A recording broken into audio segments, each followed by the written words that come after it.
Nah, matahari kita ya itu ternyata merupakan sebuah bintang, meskipun itu merupakan bintang kecil. Tetapi matahari sangat bermanfaat bagi kita, bukan hanya dalam kehidupan keseharian, tetapi memberi manfaat bagi kita di dalam rangka memahami struktur dan watak bintang. Ya, jadi matahari sebagai model bagi kita. Ya tentu model yang seukuran ya. Jadi artinya bahwa apa yang kita pelajari dari matahari ini kemudian kita bisa simpulkan hal yang sama untuk bintang-bintang yang seukuran dengan matahari. Ya. Nah, apa namanya matahari ya. Jadi sebagai bintang yang paling dekat dengan kita itu memiliki beberapa apa namanya sifat semacam ini. Jadi kalau kita lihat masa apa namanya matahari ya. Jadi kita beri lambang semacam ini, M dot ya lingkaran. Jadi 1,989 kali 10 pangkat 30 kg itu masanya. Radiusnya adalah 6,960 kali 10 pangkat 8 meter. Nah, temperatur permukaannya ya jadi 5.000 ya sekitar itu tadi ya 5.770 Kelvin atau sekitar ini. Jadi tergantung apa namanya bagaimana kita membandingkan ya dengan apa namanya radiasi benda hitam tadi ya.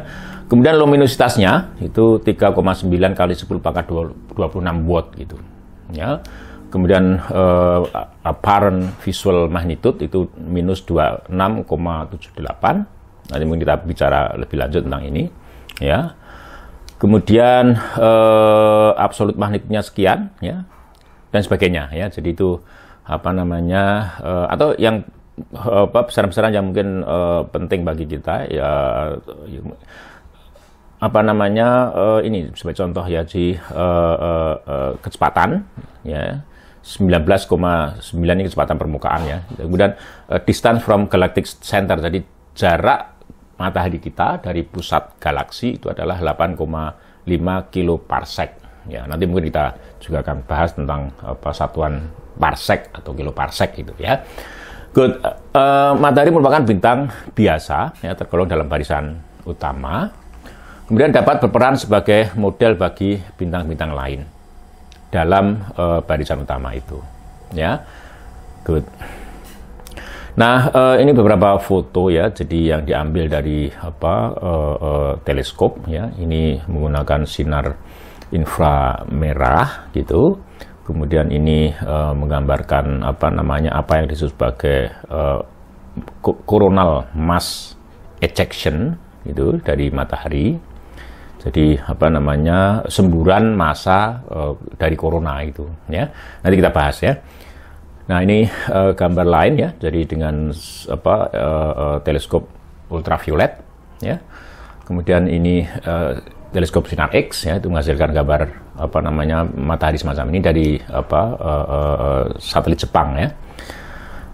Good. Nah, ini menunjukkan, jadi apa yang saya tunjukkan di gambar ini menunjukkan bahwa permukaan matahari kita itu merupakan wilayah yang sangat aktif itu.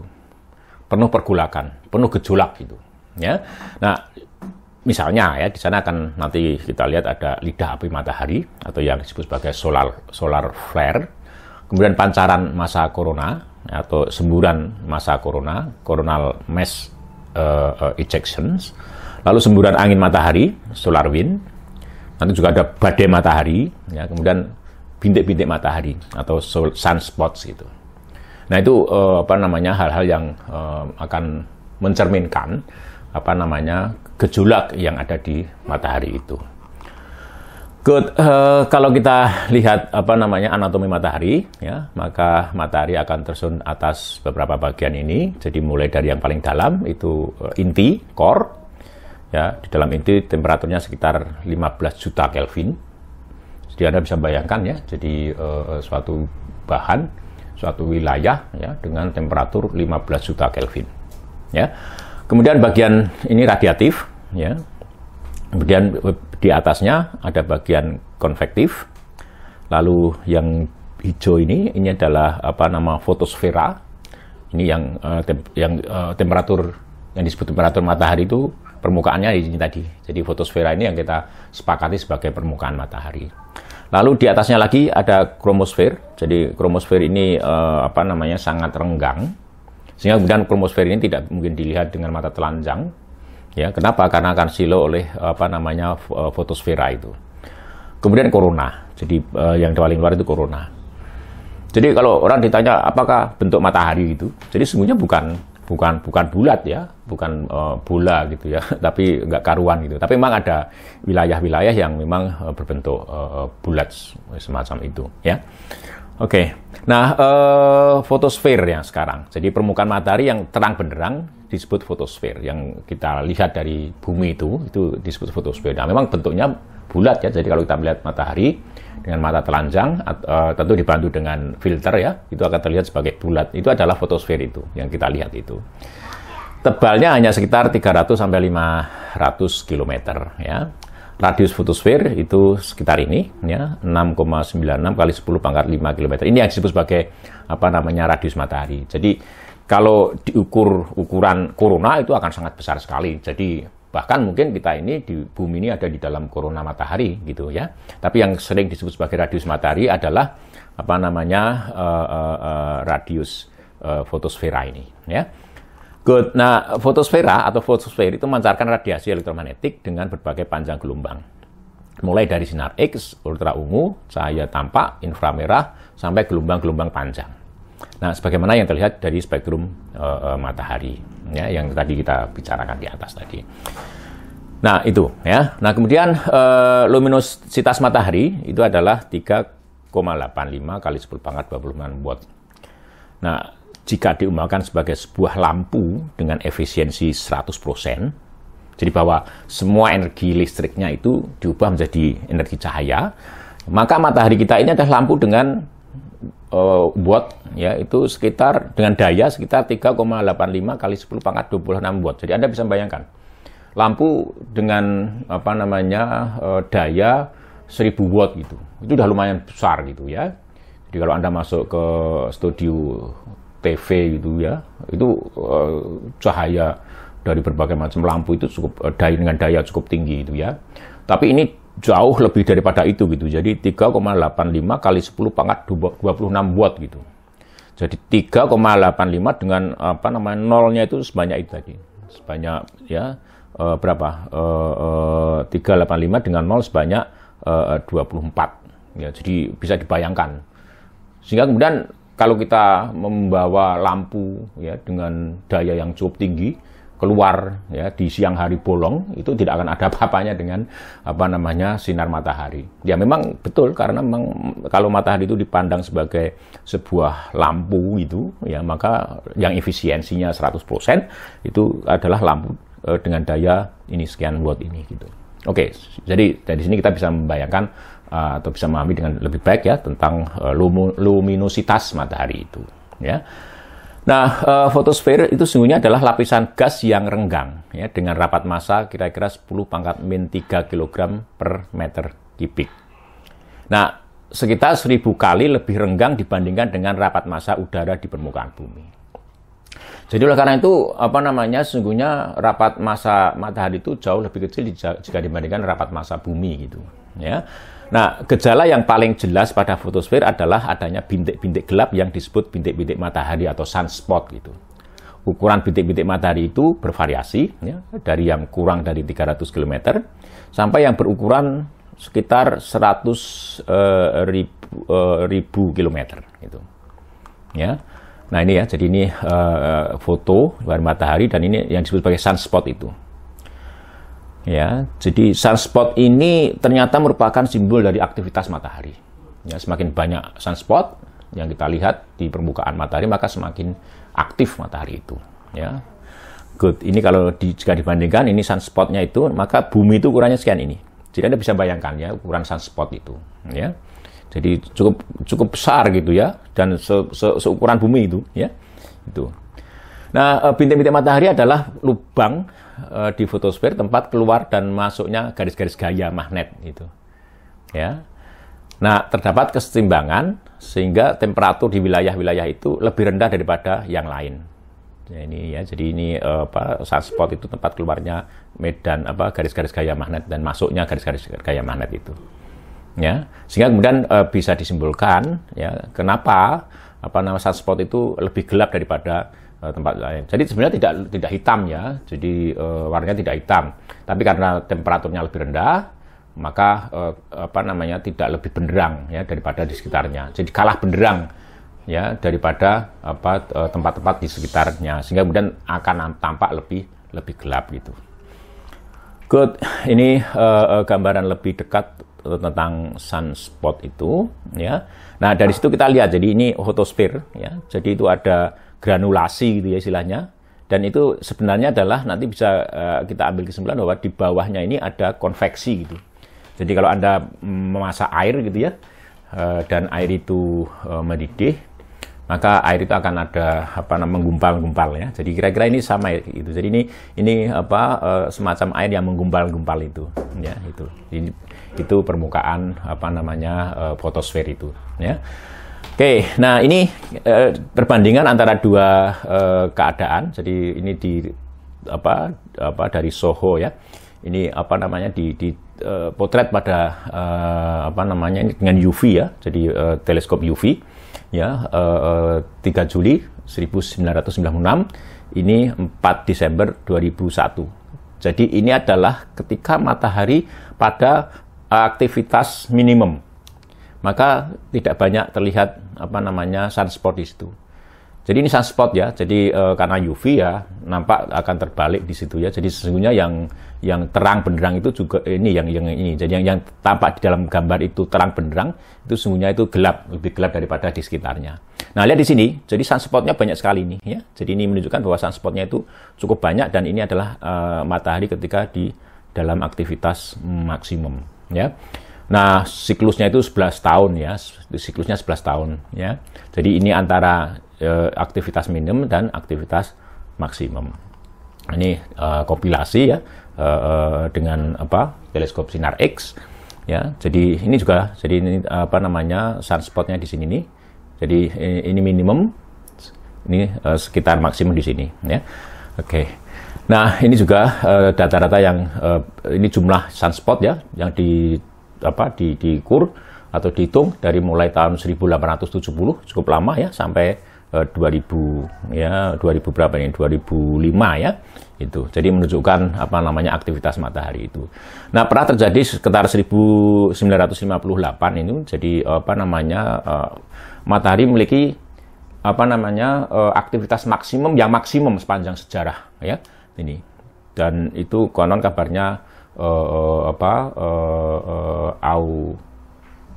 aurora yang biasanya hanya terlihat di sekitar kutub utara sana, itu bisa terlihat dari Jepang itu ya. Jadi karena aktivitas matahari aurora itu memang terkait dengan nanti aktivitas matahari ya. Karena aktivitas maksimum sangat ekstrim gitu, maka kemudian aurora itu bisa terlihat dari tempat lebih jauh ya, lebih dekat ke ke khatulistiwa gitu ya.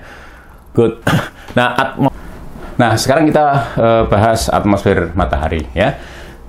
Di atas fotosfer ya, yang kita sebut sebagai permukaan matahari itu terdapat lapisan gas renggang yang dapat dipandang sebagai atmosfer matahari ya. Karena kerapatannya sangat rendah, lapisan gas ini memancarkan radiasi dengan daya yang jauh lebih rendah ya untuk sebagian besar panjang gelombang jika dibandingkan dengan radiasi yang dipancarkan oleh fotosfer ya, sehingga bisa diabaikan gitu ya. Nah, oleh karena itu atmosfer ini tidak tampak jika dilihat dari bumi kecuali pada saat gerhana matahari total ya, karena pada saat itu fotosfer tertutup oleh bulan. Oke. Nah, tetapi di masa ini telah tersedia piranti yang dapat digunakan untuk mengamati atmosfer matahari kapan saja tanpa harus menunggu gerhana matahari total. Ya, piranti ini disebut sebagai coronagraph gitu ya. Nah, atmosfer tersusun atas dua lapisan, yakni kromosfer dan korona gitu ya. Nah, gejala lain yang ada di kromosfer itu yang disebut sebagai prominence ya. Jadi prominence adalah awan raksasa yang tersusun atas plasma berkerapatan sangat tinggi yang relatif dingin yang bergantung pada korona yang panas itu. Jadi ini ya. Oke. Nah, pada saatnya awan-awan itu dapat meletup dan lepas dari atmosfer matahari. Ini ya, jadi good. Nah, berdasarkan spektrumnya dapat disimpulkan bahwa kromosfer bagian atas memiliki temperatur sekitar 60.000 Kelvin. Jadi menariknya di sini adalah bahwa semakin jauh dari tungku, gitu ya, temperaturnya semakin tinggi. Jadi ini memang gejala plasma memang seperti itu ya. Jadi berbeda dari gejala gas biasa itu ya. Good. Sekarang kita bicara corona ya. Di atas kromosfer kerapatan terus berkurang secara drastis ya.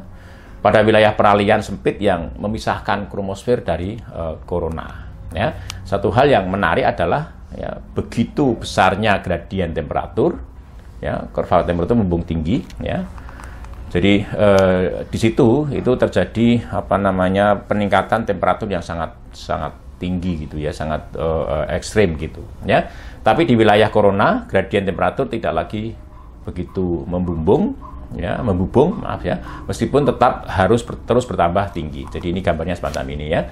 Jadi ini grafik ya antara ketinggian ya, diukur dari fotosfer ya, ini fotosfer di sini sekian ini, kemudian ini kromosfer, kemudian ini corona.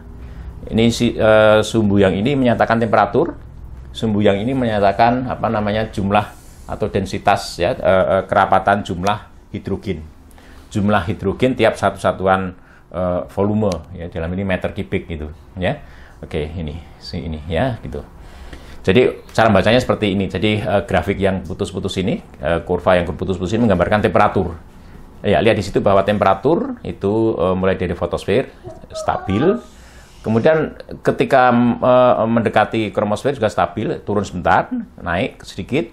Nah, begitu perpindahan antara kromosfer dan corona itu membumbung sangat tinggi. Nah, kemudian berkurang gradien penambahan temperatur itu ya, meskipun masih terus bertambah gini. Nah, jadi sesungguhnya pusat atau tempat pembakaran energi itu terjadi di inti itu di bawah fotosfer, tapi kita lihat di situ bahwa semakin jauh dari tempat sumber energi itu justru temperaturnya semakin tinggi. Nah, ini gejala plasma ya. Good. Nah, kemudian kurva yang ini tidak putus-putus ini menggambarkan densitas. Ya, jadi kerapatan tadi, jumlah tadi ya. Jadi memang berkurang ya. Jadi densitas hidrogen ya itu berkurang ya ketika berpindah dari fotosfer menuju ke kromosfer dan ke corona. Jadi cukup drastis ya. Jadi terjadinya pengurangan densitas itu, jadi dari fotosfer ke kromosfer. Nah, setelah itu ya sampai di sini tetap berkurang, tetapi gradien pengurangannya mengecil gitu. Ya, good. Nah, corona meliputi wilayah yang hingga beberapa kali radius matahari. Jadi kalau dikatakan beberapa kali radius matahari, maka sesungguhnya bumi kita ini juga termasuk di dalam corona matahari. Good. Nah, di dalam corona kerapatan gas terus saja berkurang ya dengan ketinggian ya. Artinya bahwa semakin jauh dari permukaan matahari, maka semakin berkurang kerapatan gas itu. Sedangkan temperaturnya terus bertambah tinggi hingga 3 sampai 4 kali 10 pangkat 6 Kelvin. Bahkan kadang-kadang lebih tinggi daripada itu. Jadi memang gejala yang unik ya. Jadi semakin jauh dari tungku, justru semakin temperaturnya semakin tinggi. Setahu kita kalau semakin jauh dari tungku maka semakin rendah temperaturnya. Tapi di dalam fenomena ini di sekitar matahari justru terbaliknya itu, semakin jauh dari tungku temperaturnya semakin tinggi. Nah, ini gejala plasma ya. Gejala lain yang ada di corona adalah penyemburan massa corona ya, atau disebut sebagai coronal mass ejection gitu ya. Nah, penyemburan massa corona adalah letusan raksasa di corona yang menyemburkan miliaran ton materi pada kecepatan jutaan kilometer per jam gitu ya. Nah, penyemburan ini terjadi sekitar 35 menit sekali gitu. Jadi ini gambarannya ya. Ini gambaran ini matahari nih. Jadi ini permukaan matahari gitu ya. Jadi fotosfer itu ini ditutup ini karena silau, maka kemudian ditutup sehingga kemudian kita bisa melihat apa namanya coronal mass ejection ini dengan cara semacam ini. Jadi ini ditutup. Sengaja ditutup karena kalau tidak ditutup maka akan silau sekali sehingga kita tidak bisa melihat itu. Ya, jadi ini cara membuat semacam apa namanya gerhana kecil gitu ya, gerhana kecil ya dengan menutup apa namanya matahari, ya, korona matahari itu, apa namanya fotosfer matahari itu, sehingga kita bisa melihat apa gejolak yang ada di korona gitu. Oke, nah sekarang kita bicara interior matahari. Jadi bagian dalam matahari. Nah, bagaimana cara kita melihat bagian dalam matahari? Ya, jadi kalau di bumi ya para geofisikawan itu untuk mempelajari interior atau bagian dalam bumi selain dengan menggunakan metode gravitasi, metode geomagnetik, juga menggunakan seismologi ya, seismik ya, jadi gelombang seismik ya. Jadi dalam konteks ilmu seismologi itu ya. Jadi maka kemudian di matahari pun juga sama. Jadi untuk mempelajari interior matahari orang menggunakan apa yang disebut sebagai helioseismologi ya. Kemudian juga tentu saja tidak lepas dari itu adalah secara teoretik orang kemudian membuat model. Jadi dengan pemodelan. Ya, tentu pemodelan kemudian disesuaikan dengan hasil-hasil pengamatan gitu ya. Jadi nanti kalau tidak sesuai lalu modelnya diubah seterusnya sehingga kemudian akan diusahakan sampai dengan apa namanya sesuai ya dengan pengamatan itu. Good, ini contoh hasil permodelan ya. Gambar di samping memperlihatkan salah satu model interior matahari yang saat ini diterima secara luas ya di kalangan astrofisikawan. Dalam model ini, keberadaan nitrogen dan helium mendominasi keseluruhan wilayah matahari, dari inti matahari sampai fotosfer ini. Jadi sebagai contoh ini ya, jadi ini terkait dengan fraksi massa itu, ke sana itu apa namanya radius atau jarak dari apa namanya pusat matahari. Ya, jadi ini jarak dari pusat matahari. Satu ini hanya fotosfer ya, itu. Nah, kita lihat di situ sebagai contoh yang paling atas itu massa, fraksi massa antara helium dan hidrogen. Jadi nanti saya jelaskan bahwa pembakaran yang terjadi di inti matahari itu hidrogen berubah menjadi helium. Jadi helium itu dipandang sebagai apa namanya abunya gitu ya. Hidrogen itu sebagai kayunya. Jadi hidrogen itu sebagai kayu, kemudian helium itu sebagai abu. Artinya kalau kayu dibakar jadi abu, hidrogen dibakar jadi helium gitu. Nah, perbandingan antara kayu tanda petik ya dengan abu itu seperti ini.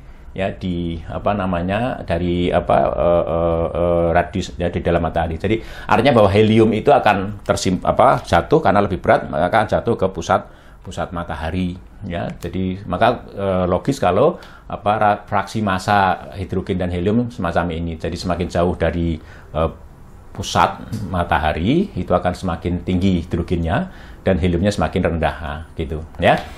Nah, kemudian yang berikutnya ini temperatur. Ya, temperatur dari dalam inti menuju ke wilayah akhir wilayah konveksi di fotosfer ini ya. Jadi ini berkurang gitu. Ini berkurang.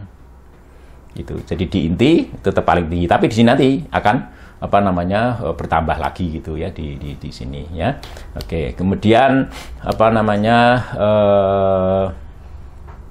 tekanan tetap ya, karena tekanan istilahnya terkorelasi ya dengan temperatur, maka tentu saja temperaturnya hampir mirip ya. Jadi dari inti matahari kemudian keluar sampai fotosfer itu akan berkurang. Kemudian rapat massa matahari juga sama ya, semakin rapat semakin tinggi temperatur semakin rapatnya, kemudian ini berkurang juga ya. Oke, itu model yang ada. Tanpa adanya peningkatan tekanan dengan kedalaman hingga 10⁻XVI Pascal ya di pusat matahari. Nilai tekanan ini kira-kira 10⁻11 kali tekanan atmosfer bumi. Jadi orang bisa bayangkan bagaimana berada pada tekanan sekian ini ya. Kali ya tekanan atmosfer di bumi ya. Oke, selain itu akibat begitu tingginya temperatur di dalam matahari adalah terjadinya ionisasi sempurna atas atom-atom ya pada kedalaman tertentu karena keberadaan tumbukan-tumbukan atom berenergi tinggi. Dengan kata lain, pada kedalaman itu mediumnya berupa plasma gitu ya. Nah, temperatur di pusat matahari ya itu sekitar 1,4 kali 10⁻7 Kelvin. Ya, temperatur yang sedemikian tinggi ini memungkinkan terjadinya reaksi nuklir. yang dapat menjaga kelangsungan temperatur dan luminositas matahari. Nah, reaksi nuklir di dalam inti matahari telah berlangsung selama 4.600 juta tahun sejak kelahiran matahari. Ya, sumber energi yang terlimpah ini juga berfungsi menjaga gradien tekanan untuk mencegah keruntuhan kolaps matahari dari gravitasi. Jadi tadi yang saya ceritakan bahwa terjadinya bintang itu karena terjadinya kolaps, keruntuhan mandiri ya, ke dirinya sendiri gitu dari awan molekuler. Nah, artinya bahwa keruntuhan itu kemudian menyebabkan inti awan molekuler itu memiliki temperatur yang sangat tinggi, ya, kerapatan yang sangat tinggi. Nah, di situ kemudian terjadi reaksi nuklir. Ya, terjadinya reaksi nuklir itu kemudian menjaga menimbulkan tekanan yang tinggi itu untuk menjaga dari kolaps total gitu. Ya, jadi karena adanya reaksi itulah ya nuklir itu kemudian kesetimbangan hidrodinamis itu akan terjaga untuk matahari. Sejauh reaksi nuklir itu akan tetap berlangsung. Tapi kalau suatu saat bahan bakarnya itu habis, tentu reaksi itu berkurang, kemudian mungkin tidak lagi ada reaksi. Nah, disitulah kemudian akan ada kolaps gitu. Ya, karena artinya bahwa terjadinya reaksi nuklir, pembakaran hidrogen di dalam matahari itu salah satunya juga untuk menjaga agar matahari itu tidak kolaps ke pusatnya, ya. Oke, nah ini jadi reaksi nuklir fusi yang terjadi jadi dari hidrogen, ya, fusi menghasilkan deuterium, ya, dengan mengeluarkan positron dan neutrino elektron, ya. Kemudian deuteron itu kemudian berinteraksi atau bereaksi dengan hidrogen baru yang lain, ya, kemudian akan dihasilkan helium sambil memancarkan foton sinar gamma, ya. Nah, kemudian helium dengan helium yang lain yang juga teremput di tempat yang lain menyatu kemudian menjadi helium 4 sambil melepaskan hidrogen. Nanti hidrogen bereaksi lagi dengan hidrogen dan seterusnya. Nah, dari situ dihasilkan ini. Jadi yang penting kemudian dihasilkan ini energi ini, ya, berupa foton. Tapi ingat bahwa bukan foton ini, ya, bukan foton ini yang sampai ke kita. Ya, jadi karena kalau foton ini sampai ke kita ini energinya terlalu tinggi gitu. Ya, jadi bukan foton ini yang sampai ke kita. Ini yang perlu disyarat, ya. Jadi bukan foton yang dihasilkan dalam reaksi inti ini yang sampai ke kita di bumi, bukan gitu, ya. Lalu yang mana gitu? Nah, ini menarik, ya. Kita ceritakan, ya. Nah, seluruh energi matahari dihasilkan melalui reaksi nuklir yang berlangsung jauh di dalam inti matahari yang bertemperatur sangat tinggi gitu di sini, ya, terjadi reaksi nuklir. Nah, tidak ada energi yang dihasilkan di wilayah yang lebih luar di atas wilayah inti karena suhu di wilayah itu terlalu rendah untuk terjadinya reaksi nuklir. Ya, di sini juga ada hidrogen dan sebagainya, tapi itu terlalu rendah temperaturnya untuk terjadi reaksi nuklir. Reaksi nuklir terjadi di inti matahari ini. Ya, tadi foton-foton yang dihasilkan tadi kemudian keluar dari wilayah inti ini masuk ke dalam wilayah radiatif ini. Ya, oke. Tepat di atas inti adalah wilayah radiatif. Ya, di wilayah radiatif ini energi yang dihasilkan di inti itu dipindahkan atau disalurkan ke atas, ya, ke permukaan matahari itu dengan cara radiasi. Maka di wilayah ini disebut sebagai wilayah radiatif, gitu, ya, wilayah itu. Nah, meskipun foton itu bisa bergerak sangat cepat, ya, tapi foton-foton itu tidak cukup cepat untuk melintasi wilayah radiatif, gitu. Jadi menarik, ya. Jadi cahaya itu kan cepat lambatnya ya 3 × 10⁸ meter per sekon, ya, sangat cepat sekali. Tetapi ternyata foton-foton yang dihasilkan di inti itu tidak cukup cepat bergerak kalau jika dibiarkan bergerak di dalam wilayah radiatif itu. Jadi foton-foton itu rata-rata membutuhkan waktu sekitar 170 tahun untuk menyeberangi wilayah radiatif. Ya, jadi luar biasa lamban gitu, ya. Nah, ceritanya seperti ini, ya. Jadi ceritanya, ya, di dalam wilayah ini, di dalam wilayah radiatif itu, foton itu harus bertabrakan, ya, kadang diserap, ya, dipancarkan lagi oleh hidrogen itu atom-atom yang ada di sana gitu. ya, oleh inti-inti yang ada di sana. Jadi dihamburkan, ya, dipantulkan dan sebagainya. Jadi sehingga kemudian foton itu akan melewati wilayah radiatif itu dalam waktu yang sangat lama, 170 tahun. Jadi mungkin Anda kenal ya orang yang tercepat di muka bumi ini, ya, pelari yang memegang rekor paling yang belum terpecahkan gitu. Ya, oke, kalau rekor itu tercipta karena dia berada di lintasan, ya, sprint yang bebas hambatan gitu. Nah, bisa dibayangkan kalau pelari tercepat itu disuruh berlari di Pasar Beringharjo waktu hari pasarannya gitu. Jadi bisa dibayangkan tentu pelari itu akan kesulitan, ya, di dalam mencapai kecepatan maksimumnya gitu, karena dia harus bertuburkan dengan sekian banyak orang, menghindar sekian banyak orang untuk berlari gitu. Nah, kira-kira semacam itu. Jadi foton adalah pelari yang cukup kencang, tetapi di dalam wilayah radiatif itu tidak bisa berbuat apa-apa karena berjimbunnya atom-atom yang ada di sana gitu, sehingga dia harus bertabrakan dengan atom-atom itu, ya, dan sehingga kemudian akan membutuhkan waktu yang cukup lama, ya, sampai di wilayah bagian bawah dari jadi bagian bawah dari wilayah konveksi gitu, ya, sampai di sini. Jadi untuk sampai di sini maka foton itu membutuhkan waktu yang cukup panjang gitu. Nah, kemudian foton-foton itu tidak mampu menembus batas antara wilayah radiasi ini dengan wilayah konveksi itu. Karena wilayah konveksi itu kedap foton. Jadi karena kerapatannya dan sebagainya ini kedap foton. Nah, foton-foton itu kemudian memanaskan bagian, karena tidak mampu menembus, maka foton itu hanya mampu mentransfer energi. Ya, artinya memanaskan wilayah atau bagian bawah dari wilayah konveksi itu. Dan kemudian energi yang diberikan oleh foton itu pada bagian bawah wilayah konveksi itu disalurkan ke atas dengan jalan konveksi. Maka itulah kemudian disebut sebagai wilayah konveksi gitu. Nah, ini, ya, jadi foton-foton yang sampai di sini tidak mampu tembus ke dalam wilayah konveksi ini, maka kemudian dia hanya memanaskan bagian bawah wilayah konveksi ini. Ya, nah, energi yang ditransfer kemudian menggerakkan atau disalurkan dengan jalan konveksi. Ya, artinya bahwa ada aliran massa yang membawa materi itu ke sana. Jadi ini aliran plasma panas, kemudian memanaskan menyerahkan, ya, energinya pada fotosfer, lalu